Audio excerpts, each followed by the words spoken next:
Om Namo Bhagavate Vasudevaya. Om Namo Bhagavate Vasudevaya. Om Namo Bhagavate Vasudevaya.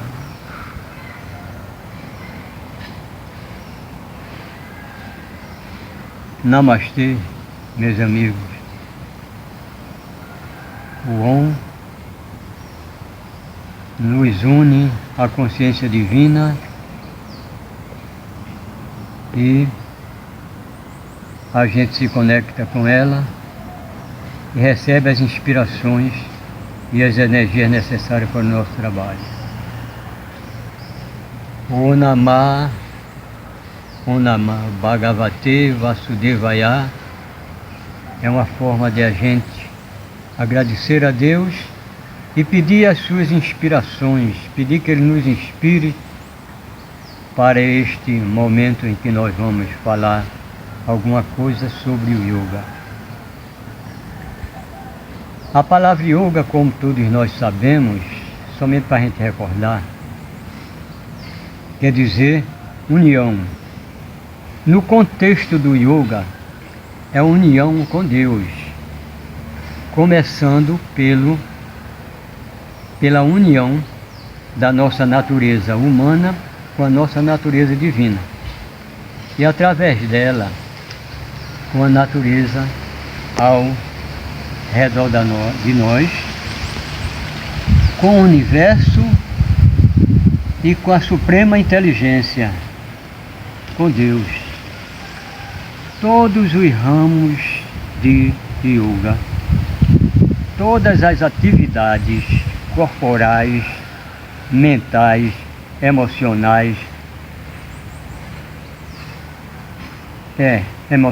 qualquer atividade que tem esse nome yoga tem um objetivo primordial da gente resgatar essa consciência de Deus em nós e a consciência da nossa natureza divina, que a gente perdeu essa consciência, mesmo dentro do yoga, mesmo sendo instrutor de yoga, mesmo sendo professor, como muitos se denominam professores de yoga, mesmo sendo praticante de yoga, perdemos essa consciência de que nós somos seres de dupla natureza. A natureza humana, em que nós vivemos nela, imerso nela. E a natureza divina. A natureza humana pertence à Terra e foi formado pela Terra e volta para a Terra. Mas a natureza divina foi gerada por Deus, como é mostrado nas Escrituras. Em Coríntios está cansado de ressaltar isto. Ela é divina, ela é eterna. E nós perdemos essa consciência. Então o yoga leva a nós, nos leva a resgatar essa consciência de que nós somos seres divinos e não seres humanos. O humano é o revestimento do divino. mas a gente perdeu essa consciência. Perdemos essa consciência, meus amigos. E vivemos na consciência humana, e como ela é transitória, ela não é eterna, nós vivemos uma vida transitória, cheia de dificuldade, porque vivemos nessa natureza humana, e muitos vivem, de uma forma geral, vivem com ela, muitas vezes pervertida, condicionada à inércia, condicionada ao desgaste constante, e com isso sofremos. Não resgatamos a consciência divina, enquanto que a consciência divina, ela é eterna, é permanente, e ela é a fonte de tudo, a fonte da vida, a fonte da saúde. Então a gente tem que equilibrar o humano com o divino, e o divino com o supremo divino. Supremo divino. Aí a gente fica recebendo, e o supremo divino está individualizado dentro de nós, o Espírito Santo, ou Paramatma, está aqui no coração. O coração é o templo, é o santuário do corpo, como um templo. Quando a gente faz ele, se transforma ele num templo mesmo. Aí o divino está aqui. Então, ele é que é a fonte de tudo, é que alimenta a nossa natureza divina, e a nossa natureza divina, a natureza humana. A natureza humana. O yoga resgata isso. Principalmente o Raja Yoga. Porque o Raja Yoga trabalha 8 fases, 8 aspectos. E dentre esses outros aspectos, 2 primeiros aspectos, que é constituídos de 10 princípios morais e éticos, e sobretudo os principais, os 3 ou 4 principais é pureza, principalmente pureza em tudo, começando pela pureza orgânica e física, pela pureza de tomar banho, fazer higiene matinal, depois a pureza orgânica, trabalhar com os alimentos bons, tudo mais. E depois vem a pureza de pensamento, de emoção e de atos. Sem isso, a gente não consegue se ligar a Deus. Não consegue desenvolver a natureza divina. Segundo, principal, Swadhyaya. Procurar se conhecer, se autoconhecer e conhecer as coisas também, discernir e conhecer Deus em nós. Sem isso também não se consegue.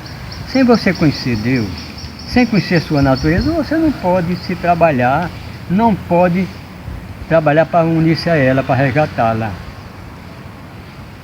E o terceiro, principais, básicos, né? É essa devoção que a gente deve ter, esse sentimento de contrição primeiramente para a nossa própria natureza, e depois a natureza divina, e se auto-entregar nesse trabalho de resgate desse privilégio que a gente tem, e joga para fora, joga para as pérolas, a gente dá aos porcos. Não podemos dar pérolas aos porcos não, meu amigo, porque eles ignoram isso, eles gostam de lama. Então temos que trabalhar essas pérolas, que é a nossa natureza divina, para a gente ter esse privilégio de comungar com Deus, receber dele tudo, começando pelas intuições, para a gente resolver os problemazinhos e se conhecer mais. Este é o objetivo principal do Raja Yoga, e todos os trabalhos que têm o nome de Yoga têm esse objetivo. Principalmente o Hatha Yoga, que muitos procuram para ter saúde física. mas ele não pode ter saúde física se não tiver esse senso de que está trabalhando seu corpo para ter saúde, para você comungar com sua natureza divina, desenvolver ela e comungar com a natureza superior e ser aquilo que Deus programou para você. Não andar no inverso, não. Não podemos inverter nossa natureza. Temos que ser a nossa natureza completa.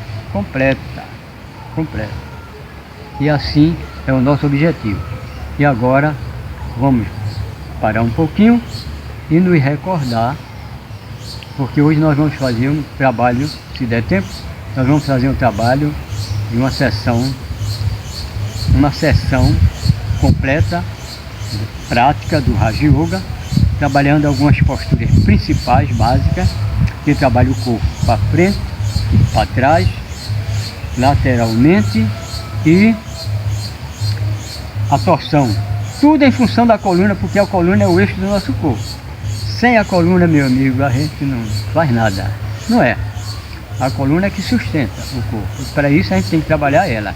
E as posturas trabalham. Não só a coluna, trabalha o corpo, o físico, e entra no psíquico, entra no espiritual também. As posturas. Aí nós vamos fazer essa sessãozinha e devemos observar algumas regras.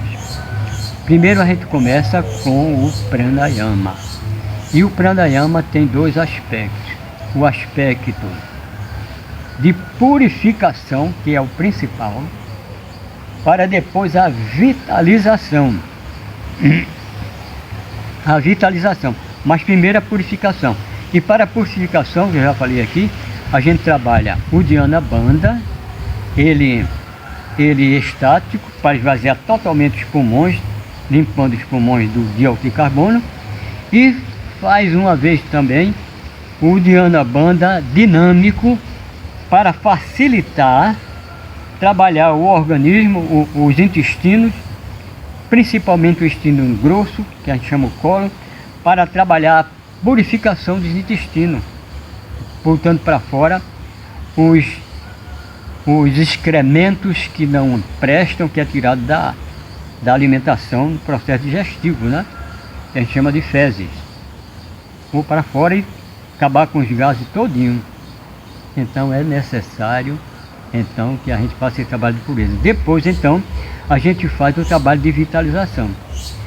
Mas ainda no trabalho de pureza, a gente ainda trabalha a pureza também do corpo etérico, principalmente a desobstrução dos meridianos que é constituído do corpo etérico, e principalmente os dois principais meridianos que a gente chama de nadis, os dois nadis por onde é introduzido no nosso organismo, no nosso corpo, no nosso psiquismo, a força vital, o prana, ida e pingala.